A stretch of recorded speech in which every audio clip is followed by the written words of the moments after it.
ಮಾಜಿ ಮುಖ್ಯಮಂತ್ರಿಗಳು ವಿರೋಧ ಪಕ್ಷ ನಾಯಕರಾಗಿರುವಂತ ಸಿದ್ದರಾಮಯ್ಯನವರು ಯಾವ ಕ್ಷೇತ್ರದಿಂದ ಸ್ಪರ್ಧೆ ಮಾಡ್ತಾರೆ ಅನ್ನುವಂತ ಕುತೂಹಲ ಮೋಸ್ಟ್ ಪ್ರಾಬಬ್ಲಿ ಎಲೆಕ್ಷನ್ ಒಂದು 2-3 ತಿಂಗಳು ಇರೋವರೆಗೂ ಕೂಡ ಮುಂದುವರಿತಾನೆ ಇರುತ್ತೆ ಅಂತ ಕಾಣಿಸುತ್ತೆ. ಯಾಕೆಂದ್ರೆ ಮೊನ್ನೆ ಅರ್ಜಿ ಸಲ್ಲಿಸುವಂತ ವಿಚಾರಕ್ಕೆ ಸಂಬಂಧಪಟ್ಟದನ್ನು ನೋಡಿದ್ರು ಕೂಡ ಅಲ್ಲಿ ಬ್ಲಾಂಕ್ ಬಿಟ್ಟಿದ್ರು. ಈಗ ಮಾಜಿ ಸಿಎಂ ಸಿದ್ದರಾಮಯ್ಯ ಕ್ಷೇತ್ರ ಫಿಕ್ಸ್ ಆಗುತ್ತಾ, ಯಾವ ಕ್ಷೇತ್ರ ಅನ್ನುವಂತ ಗೊಂದಲ ಹಾಗೆ ಮುಂದುವರೆದಿದೆ. ಕೋಲಾರನೋ, ಬದಾಮಿನೋ, ವರ್ಣಾನೋ ಆಪ್ತರು ಕೊಟ್ಟಿರುವಂತ ಸಲಹೆಗೆ ಓಕೆ ಅಂತಾರ ಸಿದ್ದರಾಮಯ್ಯನವರು, ನೋಡ್ಬೇಕು. ಬದಾಮಿ ಸದ್ಯ ದೂರ ಅಂತ ಹೇಳ್ತಾ ಇದ್ದಾರೆ ಸಿದ್ದರಾಮಯ್ಯನವರು, ಹೇಳ್ಬಿಟ್ಟಿದ್ದಾರೆ ಕಡಾಖಂಡಿತವಾಗಿ ನಾನು ಅಲ್ಲಿ ಹೋಗಲ್ಲ, ಬಿಕಾಸ್ ಅದು ತುಂಬಾ ದೂರ ಇದೆ ಅಂತ. ನಾ ಕೋಲಾರದಲ್ಲಿ ಸಿದ್ದುಗೆ ಪಕ್ಷದ ಒಳೇಟಿನ ಆತಂಕ ಇರುವಂತದ್ದು. ನಾ ಲಕ್ಕಿ ಕ್ಷೇತ್ರಕ್ಕೆ ಮರಳ್ತಾರ ಸಿದ್ದರಾಮಯ್ಯನವರು ಅಂತ. ಯಾಕೆ ಲಕ್ಕಿ ಕ್ಷೇತ್ರ ಅಂತ ಹೇಳ್ತಾ ಇದೀವಿ ಅನ್ನೋದನ್ನ ಕೂಡ ಹೇಳ್ತೀನಿ. ವರ್ಣಾದಿಂದಲೇ ಸ್ಪರ್ಧೆ ಮಾಡುವಂಥದ್ದು ಫಿಕ್ಸ್ ಅಂತ ಹೇಳಲಾಗ್ತಾ ಇದೆ. ವರ್ಣಾದಿಂದಲೇ ಮತ್ತೆ ಅದೃಷ್ಟ ಕೈ ಹಿಡಿಯುತ್ತಾ, ಸಿದ್ದರಾಮಯ್ಯ ಸಿಎಂ ಕನಸು ಮತ್ತೆ ನನಸಾಗುತ್ತಾ ಅನ್ನುವಂಥದ್ದನ್ನ ಕಾದು ನೋಡ್ಬೇಕು. ಯಾಕೆ ವರ್ಣಾ ಕ್ಷೇತ್ರ ಅಂತ ಬಂದಂತ ಸಂದರ್ಭದಲ್ಲಿ ಸಾಕಷ್ಟು ಚರ್ಚೆಗಳಾಗ್ತವೆ ಅಂದ್ರೆ 2008ರಲ್ಲಿ ಈ ಸ್ಮಾರ್ಟ್ ಫೋನ್ ಯುಗದಲ್ಲೂ ಇವರು ಫೋಟೋ ಸ್ಟುಡಿಯೋ ಮಾಡಿ ವರ್ಷಕ್ಕೆ 30 ಲಕ್ಷ ಲಾಭ ಮಾಡ್ತಿದ್ದಾರೆ. ನೀವು ಮಾಡಬೇಕಾ? ಅವರಿಂದ ಕಲಿಬೇಕಾ? ಫ್ರೀಡಮ್ ಆಪ್ ಅನ್ನ ಈಗಲೇ ಡೌನ್ಲೋಡ್ ಮಾಡಿ. ಒಂದು ಕ್ಷೇತ್ರ ಅಸ್ತಿತ್ವಕ್ಕೆ ಬಂದಿದ್ದು 2008ರಲ್ಲಿ, ವರ್ಣಾ ಕ್ಷೇತ್ರ. 2008ರಲ್ಲಿ ಮೊದಲ ಬಾರಿಗೆ ಸಿದ್ದರಾಮಯ್ಯನವರೇ MLA ಆಗಿ ಆಯ್ಕೆ ಆಗೋದು, 2 ಬಾರಿ ಅಲ್ಲಿ ಆಯ್ಕೆ ಆಗ್ತಾರೆ. ಆ್ಯಕ್ಚುಲಿ ವರ್ಣಾ ಕ್ಷೇತ್ರದಲ್ಲೇ ಬಂದು ನಿಲ್ಲಿ ಅಂತ ನಾನೇ ವೈಯಕ್ತಿಕವಾಗಿ ಕೇಳ್ಕೊಂಡಿದ್ದೇನೆ. ಆದರೆ ತಂದೆಯವರು ಇನ್ನೂ ತೀರ್ಮಾನ ಮಾಡಿಲ್ಲ. ಯಾಕೆಂತಂದರೆ ಹಲವಾರು ಕ್ಷೇತ್ರಗಳಲ್ಲಿ ಅಲ್ಲಿ ರಾಜಕೀಯ ನಾಯಕರು ಮತ್ತು ನಮ್ಮ ಪಕ್ಷದ ಕಾರ್ಯಕರ್ತರು ಆ ಕ್ಷೇತ್ರಗಳಲ್ಲಿ ಬಂದು ನಿಂತ್ಕೊಳ್ಳಿ ಅಂತ ಅಪ್ಪನ ಕೇಳ್ತಾ ಇದ್ದಾರೆ. ಬಟ್ ಅಪ್ಪ ಇನ್ನೂ ತೀರ್ಮಾನ ಮಾಡಿಲ್ಲ. ಬಟ್ ವರ್ಣಾ ಕ್ಷೇತ್ರದಲ್ಲೇ ಅವ್ರು ನಿಲ್ಲಬೇಕು ಅನ್ನೋದು ನನ್ನ ಒತ್ತಾಯ ಕೂಡ. ನಾನು ಮತ್ತು ನಮ್ಮ ವರ್ಣಾ ಕ್ಷೇತ್ರದ ನಾಯಕರು, ಕಾರ್ಯಕರ್ತರು ಎಲ್ಲರೂ ಕೂಡ ಬೇಡಿಕೆ. ಅಪ್ಪ ಏನಾದರೂ ವರ್ಣಾ ಕ್ಷೇತ್ರಕ್ಕೆ ಬಂದರೆ ನಾನು ಬೇರೆ ಇನ್ನೆಲ್ಲೂ ಹೋಗಿ ಸ್ಪರ್ಧೆ ಮಾಡೋದಿಲ್ಲ. ಯಾಕೆ ಅಂತಂತಂದರೆ ಈಗ ಬೇರೆ ಕ್ಷೇತ್ರಗಳಲ್ಲಿ ನಿಂತಿದ್ದರೆ ಅಲ್ಲಿನ ಟಿಕೆಟ್ ಆಕಾಂಕ್ಷಿಗಳು ಪಾಪ ಅಪ್ಪನ ಪರವಾಗಿ ಕೆಲಸ ಮಾಡಿರೋರು. ಸೊ ಅದೇ ರೀತಿ ನಾನು ಕೂಡ ಇಲ್ಲಿ ಅಪ್ಪನ ಪರವಾಗಿ ಕೆಲಸ ಮಾಡಬೇಕಾಗುತ್ತೆ. ಸೊ ಅದ್ರೊಳಗೇನು ವಿಶೇಷ ಏನಿದೆ. ತಂದೆಯವ್ರನ್ನ ನಾನು ಆ್ಯಕ್ಚುಲಿ ವರ್ಣಾ ಕ್ಷೇತ್ರದಲ್ಲಿ ಜೋರಾಗುತ್ತಿದೆ ಸಿದ್ದು ಮುಂದಿನ ಸಿಎಂ ಎಂಬ ಘೋಷಣೆ. ಸಿದ್ದರಾಮಯ್ಯ ಹೋದಲೆಲ್ಲ ಬೆಂಬಲಿಗರು ಉಗೆ ಉಗೆ ಅಂತ ಇದ್ದಾರೆ. ಮೊನ್ನೆ ಹೆಬ್ಬಾಳ, ನಿನ್ನೆ KR ಪೇಟೆ, ಇವತ್ತು ಮೈಸೂರು. ನಿನ್ನೆ ಮೊನ್ನೆ ಎಲ್ಲ ಆಗಿದ್ದು ಅವರ ಬಲಗೈ ಬಂಟ್ರೆಲ್ಲರೂ ಅಂದ್ರೆ ಆ ಶಾಸಕರು ಸಿದ್ದರಾಮಯ್ಯನವರು ಮುಂದಿನ ಮುಖ್ಯಮಂತ್ರಿ ಹೇಳ್ತಾ ಇದ್ರು. ಆದ್ರೆ ಇವತ್ತು ಅಂದ್ರೆ ಆ ಸಮುದಾಯದವರು, ಕುರುಬ ಸಮುದಾಯದವರು ಅವರು ಹೇಳ್ಕೊಳ್ತಾ ಇದ್ದಾರೆ ನೆಕ್ಸ್ಟ್ ನಮ್ಮ ಸಮುದಾಯದಿಂದ ಮುಖ್ಯಮಂತ್ರಿಗಳಾಗ್ತಾರೆ ಸಿದ್ದರಾಮಯ್ಯನವರು ಅಂತ. ಕೇಕ್ ಮೇಲೆ ಸಿದ್ದು ಮುಂದಿನ ಸಿಎಂ ಎಂಬ ಬರಹವನ್ನ ಬರೆಸಲಾಗಿದೆ. ಜಿಲ್ಲಾ ಕುರುಬರ ಸಂಘದ ವತಿಯಿಂದ ಕೇಕ್ ಕಟಿಂಗ್ ಮಾಡಲಾಯಿತು. ಚುನಾವಣೆ ಹತ್ತಿರ ಆಗ್ತಾ ಇದ್ದಂತೆ ಸಿದ್ದು ಪರ ಫ್ಯಾನ್ಸ್ಗಳು ಬ್ಯಾಟಿಂಗ್ ಅನ್ನ ಮಾಡ್ತಾ ಇರುವಂತದ್ದು. 75ನೇ ವರ್ಷ ತುಂಬತಲ್ಲ ಆಗಸ್ಟ್ನಲ್ಲಿ. ಸೊ ಇವಾಗ ಮೈಸೂರಿನಲ್ಲಿ ಸೆಲೆಬ್ರೇಟ್ ಮಾಡಲಾಗಿದೆ. ಮುಂದಿನ ಮುಖ್ಯಮಂತ್ರಿ ಶ್ರೀ ಸಿದ್ದರಾಮಯ್ಯನವರಿಗೆ 75ನೇ ವರ್ಷದ ಶುಭಾಶಯಗಳು, ಆರ್ಥಿಕ ಶುಭಾಶಯಗಳು ಅಂತ ಹಾಕಲಾಗಿದೆ. ಇಲ್ಲಿ ಒಂದ್ ಕಡೆ ಸಿದ್ದರಾಮಯ್ಯನವರು ಸ್ಪರ್ಧೆಯ ವಿಚಾರ, ಇನ್ನೊಂದ್ ಕಡೆ ಅವರೇ ಮುಖ್ಯಮಂತ್ರಿ ಆಗಬೇಕು ಅನ್ನುವಂಥ ನಿಟ್ಟಿನಲ್ಲಿ ದೊಡ್ಡ ಮಟ್ಟದಲ್ಲಿ ಕೂಗು ಕೂಡ ಎದ್ದೇಳ್ತಾ ಇದೆ ಅವರ ಸಮುದಾಯದಲ್ಲಿ ಮತ್ತೆ ಅವರ ಪರವಾಗಿರುವಂತಹ ಶಾಸಕರು. ಇದೆಲ್ಲದ್ರ ಬಗ್ಗೆ ಮತ್ತಷ್ಟು ಮಾಹಿತಿಯನ್ನು ನೀಡ್ತಾರೆ ನಮ್ಮ ಪೊಲಿಟಿಕಲ್ ಬ್ಯೂರೋ ಮುಖ್ಯಸ್ಥರಾಗಿರುವಂತಹ ಚಿದಾನಂದ್ ಪಟೇಲ್ ನಮ್ಮ ಜೊತೆ ನೇರ ಸಂಪರ್ಕದಲ್ಲಿ ಜಾಯ್ನ್ ಆಗ್ತಾ ಇದ್ದಾರೆ. ಚಿದಾನಂದ್ ಪಟೇಲ್, ಈ ಎಲ್ಲಾ ಲೆಕ್ಕಾಚಾರಗಳನ್ನ ಹಾಕೊಳ್ತಾ ಇದ್ದಾರೆ. ಸಿದ್ದರಾಮಯ್ಯನವರು ಯಾವ ಕ್ಷೇತ್ರ ಅಂತ ಇನ್ನೂ ಕೂಡ ಕನ್ಫರ್ಮ್ ಆಗಿಲ್ಲ. ಬದಾಮಿನೋ, ಕೋಲಾರನೋ, ಚಾಮರಾಜಪೇಟೆನೋ, ವರ್ಣನ ಅಂತ. ಆದ್ರೆ ಮೋಸ್ಟ್ ಸೇಫೆಸ್ಟ್ ಕ್ಷೇತ್ರ ಅಂತ ಕನ್ಸಿಡರ್ ಮಾಡ್ಲಾಗ್ತಾ ಇರುವಂತದ್ದು ವರ್ಣಾ ಕ್ಷೇತ್ರ. ಬಿಕಾಸ್ ಮೊದಲ ಬಾರಿ ವಿನ್ ಆಗಿದ್ದು ಆ ಕ್ಷೇತ್ರ ರಚನೆ ಆದಂತಹ ಸಂದರ್ಭದಲ್ಲಿ, 2ನೇ ಬಾರಿನೂ ಕೂಡ ಅಲ್ಲೇ ವಿನ್ ಆಗಿದ್ರು. 10 ವರ್ಷಗಳ ಕಾಲ ಅವರು ಸೇವೆ ಸಲ್ಲಿಸಿರುವಂಥದ್ದು ಆ ಕ್ಷೇತ್ರದಲ್ಲಿ. ಅದಾದ್ಮೇಲೆ ಅವ್ರ ಪುತ್ರ ಗೆದ್ದಿದ್ದಾರೆ. ಅದು ಅವ್ರ ಪುತ್ರನ ಅಂತರ ಎಷ್ಟು ಅಂದ್ರೆ ಹತ್ತತ್ರ 60,000ವರೆಗೂ ಆ ಲೀಡಲ್ಲಿ ಗೆದ್ದಿರುವಂಥದ್ದು. ಸೊ ಹೀಗಾಗಿ ವರ್ಣಾ ಕ್ಷೇತ್ರದಲ್ಲೇ ನಿಲ್ಲುವಂತ ಸಾಧ್ಯತೆ ಹೆಚ್ಚು ಅನ್ನುವಂಥ ವಿಶ್ಲೇಷಣೆ ಇದೆ.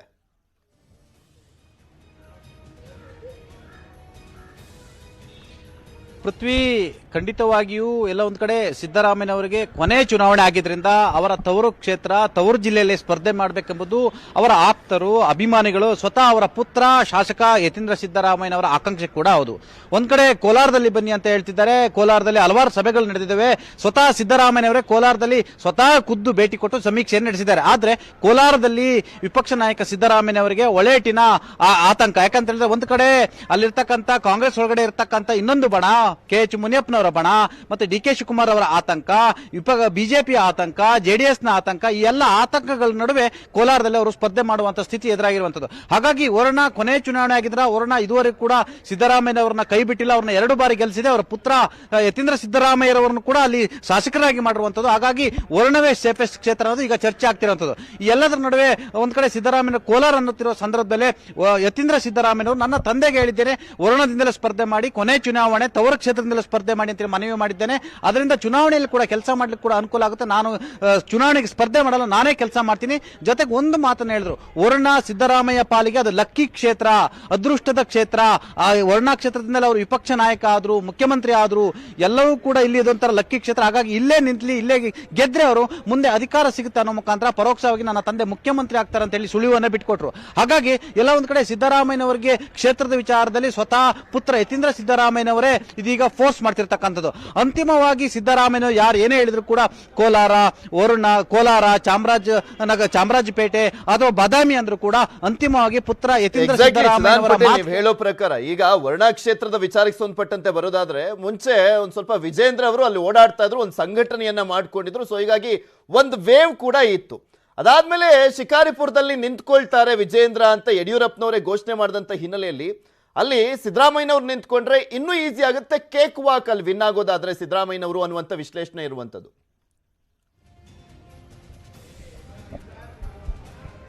ಖಂಡಿತವಾಗಿಯೂ. ಯಾಕಂತ ಹೇಳಿದ್ರೆ ಅಲ್ಲಿ ಬಿಜೆಪಿಯ ಪ್ರಬಲ ಅಭ್ಯರ್ಥಿ ಅಂತ ಹೇಳಿದ್ರೆ ಅದು BA ವಿಜೇಂದ್ರ ಅಂತ ಹೇಳಲಾಗ್ತಿದೆ. ಈಗ BA ವಿಜೇಂದ್ರ ಅವರು ವರುಣಾ ಕ್ಷೇತ್ರದಿಂದ ಇದೀಗ ಶಿಕಾರಿಪುರ ಕ್ಷೇತ್ರಕ್ಕೆ ಶಿಫ್ಟ್ ಆಗಿರ್ತಂತ ಸ್ವತಃ ಅವರ ತಂದೆ ಮಾಜಿ ಮುಖ್ಯಮಂತ್ರಿ ಹಾಲಿ ಶಾಸಕರಾಗಿರ್ತಕ್ಕಂಥ BS ಯಡಿಯೂರಪ್ಪನವರೇ ವಿಜೇಂದ್ರ ಶಿಕಾರಿಪುರದಿಂದ ಸ್ಪರ್ಧೆ ಮಾಡ್ತಾರೆ ಅಂತ ಹೇಳಿದ್ದು, ಅದಾದ ಬಳಿಕ ಆ ಹೇಳಿಕೆಯನ್ನ ಏನೋ ವಾಪಸ್ ಪಡೆದಂಥದ್ದು. ಆದ್ರೂ ಕೂಡ ಇದೀಗ ವಾರದಲ್ಲಿ 2 ರಿಂದ 3 ದಿನ ಶಿಕಾರಿಪುರ ಕ್ಷೇತ್ರದಲ್ಲೇ ವಿಜೇಂದ್ರ ಅವರು ಠಿಕಾಣಿ ಹೂಡಿರುವಂತದ್ದು. ಅಂತಿಮವಾಗಿ ಶಿಕಾರಿಪುರ ಕ್ಷೇತ್ರ ತಮ್ಮ ಕುಟುಂಬದವರು ಇರಬೇಕು, ತಮ್ಮ ಕುಟುಂಬದವರ ಆ ಕ್ಷೇತ್ರದ ಶಾಸಕರಾಗಬೇಕು, ಅವರೇ ಮುಂದುವರಿಬೇಕು ಅನ್ನೋದು ಯಡಿಯೂರಪ್ಪನವರ ಅಭಿಲಾಷೆ ಮತ್ತು ಆಕಾಂಕ್ಷೆ. ಹಾಗಾಗಿ ಆ ಕ್ಷೇತ್ರವನ್ನು ಬೇರೊಬ್ಬ ಕಾರ್ಯಕರ್ತರು ಕೂಡ ಯಡಿಯೂರಪ್ಪನವರು ಬಿಟ್ಕೊಡ್ಲಿಕ್ಕೆ ತಯಾರಿಲ್ಲ. ಹಾಗಾಗಿ ವಿಜೇಂದ್ರ ಅವರಿಗೆ ಬಿಟ್ಕೊಡ್ಲಿಕ್ಕೆ ತೀರ್ಮಾನ ಮಾಡಿರುವಂತದ್ದು. ಇದೇ ಕಾರಣಕ್ಕಾಗಿ ವಿಜೇಂದ್ರ ಕೂಡ ಶಿಕಾರಿಪುರ ಕ್ಷೇತ್ರದಲ್ಲಿ ಸ್ಟಿಕಾನ್ ಆಗಿರುವಂತದ್ದು. ಹಾಗಾಗಿ ಇದು ಕೂಡ ಎಲ್ಲ ಒಂದ್ ಕಡೆ ಸಿದ್ದರಾಮಯ್ಯನವರ ಅನುಕೂಲ. ಯಾಕಂತ ಹೇಳಿದ್ರೆ ವಿಜೇಂದ್ರ ಅವರು ವರ್ಣದಲ್ಲಿ ಈ ಹಿಂದೆ ಸಂಘಟನೆಯನ್ನ ಮಾಡಿದ್ರು, ಎಲ್ಲಾ ಸಂಘಟನೆ ಮಾಡಿದ್ಮೇಲೆ ಬಿಜೆಪಿ ಹೈಕಮಾಂಡ್ ಅವರಿಗೆ ಟಿಕೆಟ್ ಅನ್ನ ಘೋಷಣೆ ಮಾಡಲಿಲ್ಲ. ಹಾಗಾಗಿ ಅವ್ರಿಗೂ ಕೂಡ ನಿರಾಶೆ ಆಯಿತು. ಜೊತೆಗೆ ಬಿಜೆಪಿ ಹೈಕಮಾಂಡ್ ಇರಬಹುದು, ರಾಜ್ಯ ನಾಯಕರು ಇರಬಹುದು, ವಿಜೇಂದ್ರ ಅವರಿಗೆ ಸ್ಪಷ್ಟವಾಗಿ ಪಕ್ಷ ಸಂಘಟನೆ ವಿಚಾರದಲ್ಲಿ ಅವ್ರಿಗೆ ಯಾವುದೇ ರೀತಿ ಕ್ಲಿಯರೆನ್ಸ್ ಅನ್ನು ಕೊಟ್ಟಿಲ್ಲ. ಹಾಗಾಗಿ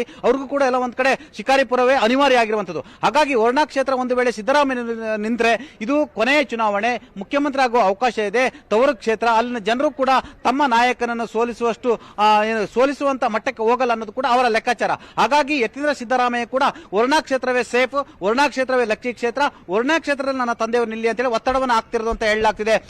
ಬಾಗಲಕೋಟೆಯಲ್ಲಿ ಜೋರಾಗ್ತಾ ಇದೆ ಟಾಕ್ ವಾರ್. ಬಾ ನಾನು ರೆಡಿ, ಸೋಲಿಸ್ ಬಾ ಅಂತ ಸವಾಲನ್ನ ಹಾಕಲಾಗ್ತಾ ಇದೆ. ಹಾಲಿ ಶಾಸಕರಿಗೆ ವಿಜಯಾನಂದ ಕಾಶಪ್ಪನವರ್ ಸವಾಲನ್ನ ಹಾಕಿದ್ದಾರೆ. ಹಾಲಿ ಶಾಸಕರು ದೊಡ್ಡನಗೌಡ ಅವರಿಗೆ ಸವಾಲಿದೆ. ಹುನಗುಂದ ಕ್ಷೇತ್ರದಲ್ಲಿ ಅಲ್ಲಂತೂ ಯಾವಾಗ್ಲೂ ಈ ಟಾಕ್ ಫೈಟ್ ನಡೀತಾನೆ ಬರ್ತಾ ಇದೆ. ಹುನಗುಂದ ಕ್ಷೇತ್ರದಲ್ಲಿ ಬಿಜೆಪಿ ಕಾಂಗ್ರೆಸ್ ವಾಕ್ಸಮರ. ವಿಜಯಾನಂದ ಕಾಶಪ್ಪನವರ್ ವರ್ಸಸ್ ಶಾಸಕ ದೊಡ್ಡನಗೌಡ ಪಾಟೀಲ್ ಇವರ ನಡುವೆ ಮಾತಿನ ಯುದ್ಧನೇ ನಡೀತಾ ಇರುತ್ತೆ ಯಾವಾಗ್ಲೂ ಕೂಡ. ಶಾಸಕ ದೊಡ್ಡನಗೌಡ ಪಾಟೀಲ್ ಪುತ್ರ ರಾಜು ಗೌಡಗೂ ಕೂಡ ಸವಾಲನ್ನ ಹಾಕಲಾಗಿದೆ. ಕಾಶಪ್ಪನವರ್ ಸೋಲಿಸ್ತೀವಿ ಅಂತ ಹೇಳಿದ್ರು ಶಾಸಕ ಹಾಗೂ ರಾಜಗೌಡ ಪಾಟೀಲ್. ಬಾಬಾ ನಾನ್ ರೆಡಿ, ಸೋಲ್ಸು ಅಂತ ಹೇಳ್ತಾ ಇದ್ದಾರೆ ಕಾಶಪ್ಪನವರು. ನನ್ನ ಮಗನ ಜೊತೆ ಕುಸ್ತಿ ಹಿಡಿಯಲಿ ಅಂತ ದೊಡ್ಡನಗೌಡ ಪಾಟೀಲ್ ಅವರು ಕೂಡ ಟಾಂಗನ ಕೊಟ್ಟಿದ್ದಾರೆ. 7 ಗಿರಿ ನೀರು ಕುಡಿದು ಬಂದೀನಿ. ಇಡೀ ರಾಷ್ಟ್ರ 30 ಜಿಲ್ಲೆ 224 ಕ್ಷೇತ್ರ ಅಡ್ಡಾಡಿ ಬಂದೀನಿ ಮಗನ.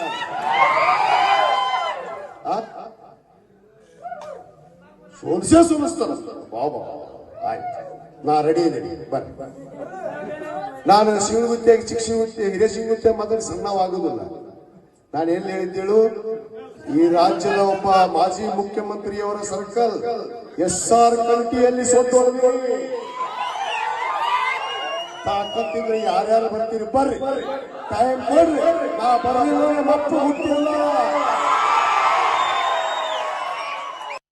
ಅದಕ್ಕೆ ನೀನು ನನ್ನ ಮಗನ ಕರೆದ, ನಾವು ಎಂದೂ ಭಾಷಣ ಮಾಡೋದಿಲ್ಲ. ಬಡ ಹೋಗಿ ಶಿವನ ಗುತ್ತಿಗೆ ಭಾಷಣ ಮಾಡ್ಯಾನ, ಬಾ ಕುಸ್ತಿಗೆ ಬರ್ತೀಯ ಬಾ ಅಂತೇಳಿ. ನಮ್ಮ ಅಪ್ಪನೇನು ಕರಿತೀನಿ, ನಾನು ನಡಿತೀನಿ ಬಾ ಅಂತ ಕರೆದಾನ. ಮತ್ತು ನೋಡಿ ತಾಕತ್ತಿದ್ನಂದ್ರೆ ಹಿಡಿತಿದ್ರು ಹಿಡಿ, ಅಲ್ಲೇ ಕಂಟಿ ಸರ್ಕಲ್ಗೆ ಜಂಗಿ ಕುಸ್ತಿ ಹಾಕ್ಸಾನಂತ. ಪಾಪ ಮಂದಿನ ಹಾಕಿದ್ರು ಮೇಡಮ್, ಮಂದಿನ ಹಾಕಿದ್ರು ಮಾಡೋಣ, ಜನರನ್ನ ಹಾಕಿದ್ರೆ ಬಲಿಪಶು ಕೊಡೋಣ. ನಿನ್ನ ತಾಕತ್ತಿದ್ರೆ ಅವ್ನ ಕುಸ್ತಿ ನೀನು ಹೋಗಿ, ನಿನ್ನ ಕುಸ್ತಿ ಅವ ಹೋಗಿತಾನ. ಚುನಾವಣೆಗೂ ಮುನ್ನನೇ ಈಗ ಆಲ್ರೆಡಿ ಆಮಿಷ ಒಡ್ಲಿಕ್ಕೆ ಶುರು ಮಾಡಿಬಿಟ್ಟಿದ್ದಾರೆ ಸಾಕಷ್ಟು ಜನ ಶಾಸಕರುಗಳು, ಮಾಜಿ ಶಾಸಕರುಗಳು. ನೀವು ಕೂಡ ನೋಡಿದ್ದೀರಾ, ನಿಮ್ಮ ಕ್ಷೇತ್ರದಲ್ಲಿ ಈಗ ಆಲ್ರೆಡಿ ಶುರು ಆಗಿರಬೇಕು. 5 ತಿಂಗಳು ಮುಂಚೆನೆ ಚುನಾವಣೆಗೂ ಮುನ್ನ ಕಾಂಗ್ರೆಸ್ ಶಾಸಕರಿಂದ ಆಮಿಷ. ಕುಣಿಗಲ್ನ ಶಾಸಕ ಡಾಕ್ಟರ್ ರಂಗನಾಥ್ ಅವರಿಂದ ಕುಕ್ಕರ್ ಹಂಚಿಕೆ. ಕುಣಿಗಲ್ ಪುರಸಭೆಯ 23ನೇ ವಾರ್ಡ್ನಲ್ಲಿ ಹಂಚಿಕೆ ಮಾಡಲಾಗಿದೆ. ಮಲ್ಲಿಪಾಳ್ಯದ ಜನತೆಗೆ ಕುಕ್ಕರ್ ಹಾಗೂ ತವಾ ವಿತರಣೆ. ಆಟೋದಲ್ಲಿ ತುಂಬಿಕೊಂಡು ಹೋಗಿ ವಿತರಣೆ ಮಾಡಲಾಗಿದೆ. ಶಾಸಕರಿಗೆ ಸರಿಯಾಗಿ ತರಾಟೆಗೆ ತೆಗೆದುಕೊಂಡು ಬಿಟ್ಟಿದ್ದಾರೆ ಈ ಟೈಮ್ನಲ್ಲಿ ಜನರು. ಅಲ್ಲಿ ಫುಲ್ ಫೈಟ್ ಇದೆ ಈ ಬಾರಿ ಅಂತೂ ಕುಣಿಗಲ್ ಕ್ಷೇತ್ರದಲ್ಲಿ. ಯಾಕೆಂದ್ರೆ ಈಗ ಬಿಜೆಪಿನೂ ಕೂಡ ಸ್ಟ್ರಾಂಗ್ ಆಗಿರುವಂಥದ್ದು. ಬಿಕಾಸ್ ಮುದ್ದಹನುಮೇಗೌಡರು ಅಲ್ಲಿ ನಿಂತ್ಕೊಳ್ಳುವಂತ ಚಾನ್ಸಸ್ ಇದೆ ಅಂತ ಹೇಳಲಾಗ್ತಾ ಇರುವಂತ ಹಿನ್ನೆಲೆಯಲ್ಲಿ ಅವರು ಕೂಡ ಒಂದು 2 ಬಾರಿ MLA ಆಗಿದ್ದಂಥದ್ದು. JDS ಕೂಡ ಸ್ಟ್ರಾಂಗ್ ಆಗಿದೆ, ಕಾಂಗ್ರೆಸ್ ಕೂಡ ಸ್ಟ್ರಾಂಗ್ ಆಗಿದೆ, ಹಾಲಿ ಶಾಸಕರು ಬೇರೆ. ಸೊ ತ್ರಿಕೋನ ಫೈಟ್ ಏರ್ಪಡುತ್ತಾ ಎನ್ನುವ ಕಾರಣಕ್ಕೋಸ್ಕರನೇ ಈಗಲೇ ಅಲ್ಲಿನ ಮತದಾರರನ್ನ ಆಕರ್ಷಿಸುವಂತ ನಿಟ್ಟಿನಲ್ಲಿ ಎಲ್ಲಾ ಪಕ್ಷಗಳು ಮುಂದಾಗಿರುವಂಥದ್ದು. ಕುಣಿಗಲ್ ಶಾಸಕ ಡಾಕ್ಟರ್ ರಂಗನಾಥ್ ಅವರು ಕುಕ್ಕರು ತವಾ ಕೊಡ್ತಾ ಇದ್ರಂತೆ. ನಮ್ಮೂರಿಗೆ ಅಭಿವೃದ್ಧಿ ಕೆಲಸ ಮಾಡಿ ನಿಮ್ ಗಿಫ್ಟ್ ಕಟ್ಕೊಂಡು ಏನಾಗಬೇಕಾಗಿದೆ, ನಮ್ಗೆ ನಿಮ್ ಗಿಫ್ಟ್ ಬೇಡ ನಮ್ಗೆ ಅಂತ ಗಲಾಟೆ ತೆಗೆದಿದ್ರು. ಹಿಂಗಾಗ್ಬೇಕು, ಜನ ಬಂದು ಉಗಿಬೇಕು. ಯಾರೇ ಆಗ್ಲಿ, ಯಾವುದೇ ಶಾಸಕ ಆಗ್ಲಿ, ಮಾಜಿ ಶಾಸಕ ಆಗ್ಲಿ, ಕೆಲಸ ಮಾಡ್ರಿ ಮೊದಲು, ನಮಗೆ ಈ ತರ ಆಮಿಷ ಕೊಡೋದು ಬಿಟ್ಟು ಅಂತ ಹೇಳ್ಬೇಕು. ಅವಾಗ ಬುದ್ಧಿ ಕಲಿತಾರೆ ಯಾರೇ ಆದ್ರೂ ಕೂಡ. DK ಶಿವಕುಮಾರ್ ಅವರ ಸಂಬಂಧಿ ಶಾಸಕ ಡಾಕ್ಟರ್ ರಂಗನಾಥ್. ಇದ್ದಾಗ ಅಭಿವೃದ್ಧಿ ಆಗಿರೋ ಕೆಲಸಗಳು ಬಿಟ್ರೆ ನಮ್ಗೆ ಇವತ್ತಿನವ್ರಿಗಾಗಿ ಕೆಲಸ ಆಗಿಲ್ಲ ನೋಡ್ರೆ. ಮಾಡಿಸ್ಬಿಟ್ಟು ಬರಲಿ, ಅವಾಗ ನಾವು ಓಕೆ.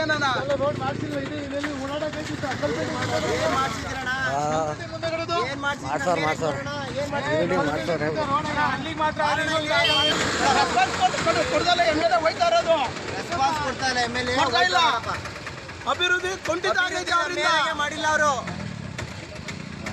ನಮ್ಮ ಮೇರೆಗೆ ಏನ್ ಮಾಡ್ಕೊಟ್ಟಾರ ಅಭಿವೃದ್ಧಿ? ಏನು ಮಾಡ.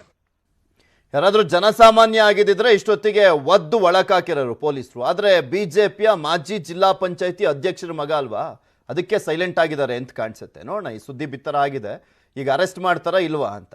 ನೆಕ್ಸ್ಟ್ ಸುದ್ದಿಗೆ ಹೋಗೋಣ. ಉತ್ತರ ಕನ್ನಡ ಜಿಲ್ಲೆಯಿಂದ ಬಂದಿರುವಂತ ಸುದ್ದಿ ಇದು. ಉತ್ತರ ಕನ್ನಡ ಜಿಲ್ಲೆಯಲ್ಲಿ ಸದ್ದಿಲ್ಲದೆ ಮತಾಂತರನ ಅನ್ನುವಂಥ ಪ್ರಶ್ನೆ ಎದ್ದಿದೆ. ಧರ್ಮ ಪರಿವರ್ತನೆಗೆ ಮೂಢನಂಬಿಕೆನೇ ಅಸ್ತ್ರನ ಅಂತ. ಜೊಯ್ಡಾದ ಸುತ್ತಮುತ್ತ ಶಿಬಿರದ ಹೆಸರಿನಲ್ಲಿ ಮತಾಂತರ ಮಾಡುವಂತ ಪ್ರಯತ್ನ ಆಗ್ತಾ ಇದೆಯಾ? ಜೊಯ್ಡಾ ತಾಲೂಕಿನ ಚಾಪೋಲಿ ಗ್ರಾಮದಲ್ಲಿ ಕ್ರೈಸ್ತ ಶಿಬಿರ ಇದೆ. ಲಾರೆನ್ಸ್ ಫರ್ನಾಂಡಿಸ್ ಎನ್ನುವರಿಂದ ಶಿಬಿರ ಆಯೋಜನೆ ಮಾಡಲಾಗಿದೆ.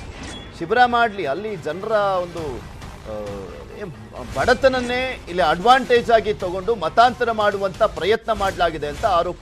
ಬುಡಕಟ್ಟು ಜನಾಂಗದವರನ್ನ ಟಾರ್ಗೆಟ್ ಮಾಡಿ ಈ ಶಿಬಿರವನ್ನ ಮಾಡಲಾಗಿದೆಯಾ ಅನ್ನುವಂಥ ಪ್ರಶ್ನೆ ಇದೆ. ಭೂತ ಪ್ರೇತ ಹಿಡಿದಿದ್ರೆ ಓಡಿಸ್ತಾರಂತ ಇವರು.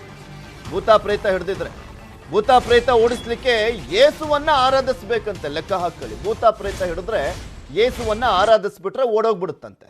ಜನರ ಅಮಾಯಕತೆಯನ್ನ ಹೆಂಗೆಲ್ಲ ದುರ್ಬಳಕೆ ಮಾಡ್ಕೊಳ್ತಾರೆ ಅನ್ನೋದಕ್ಕೆ ಇದೊಂದು ಎಕ್ಸಾಂಪಲ್ ಅಂತ ಅಲ್ಲಿನ ಜನ ಮಾತನಾಡ್ಕೊಳ್ತಾರೆ ಅಂತ ಅವರ ಆಕ್ರೋಶ ವ್ಯಕ್ತಪಡಿಸ್ತಾ ಇದ್ದಾರೆ. ನಿಮ್ಗೆ ಆ ದೃಶ್ಯಾವಳಿಗಳು ಕೂಡ ಸಿಕ್ಕಿದೆ, ಅದನ್ನ ನಿಮ್ಮ ಮುಂದೆ ಇಟ್ಟಿದೆ. Free, free, set free, set free, free. Fire! Fire! Fire! Fire! Usa! Get! Out! Out! Fire!